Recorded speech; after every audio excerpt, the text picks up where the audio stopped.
sparkling eyes, Where's your ears? friendly hellos, and that beautiful smile. All that cuteness attached to all this hardware.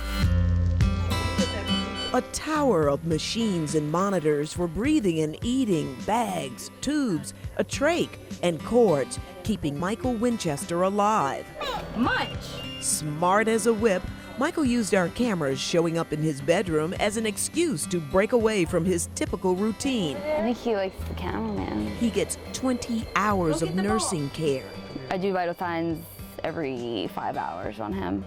therapies, and an incredible list of medications. Every day he gets pretty much everything on this list. What's this? All this in between what Michael thinks is all playtime. Head, shoulders, knees, and toes. Mama, Naomi Winchester, is always on hand. Grandmom, Paulette Jones, is never far away. Nurse Taryn Heavner, one of many, working shifts here. And Papa William Winchester, home every chance between traveling for work for his 4 boys, William Jr., David, Isaiah, and Michael. Michael remains calm even after distressing episodes of choking and gasping for air. Instead of him swallowing it on his own or coughing it up, he has to have it vacuum sucked out of him. It's constant, and Michael never complains. This is all he knows. He was born with a congenital heart defect called hypoplastic left heart syndrome, HLHS. The left side of his heart severely underdeveloped, leading to other serious medical complications. This is his trach. We actually did a trach change this morning. He also has a condition called heterotaxy. His organs are not positioned where they're supposed to be inside. So where your right lung is supposed to be, his left lung is. And his heart is also flipped upside down. 2 open heart surgeries at 5 days old and another major procedure at 6 months.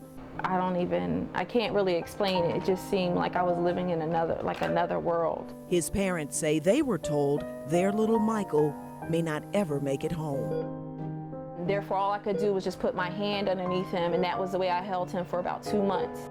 A full year in the hospital, multiple surgeries, and many more to come.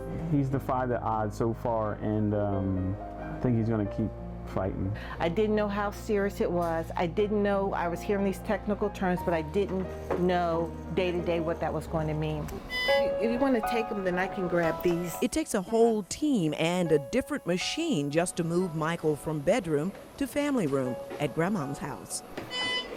The family underwent extensive training to be able to care for Michael at home these past 6 months. And how to change out his trach, how to change out his feeding tube, and what signs to look for if he's in distress, like he's kind of choking now.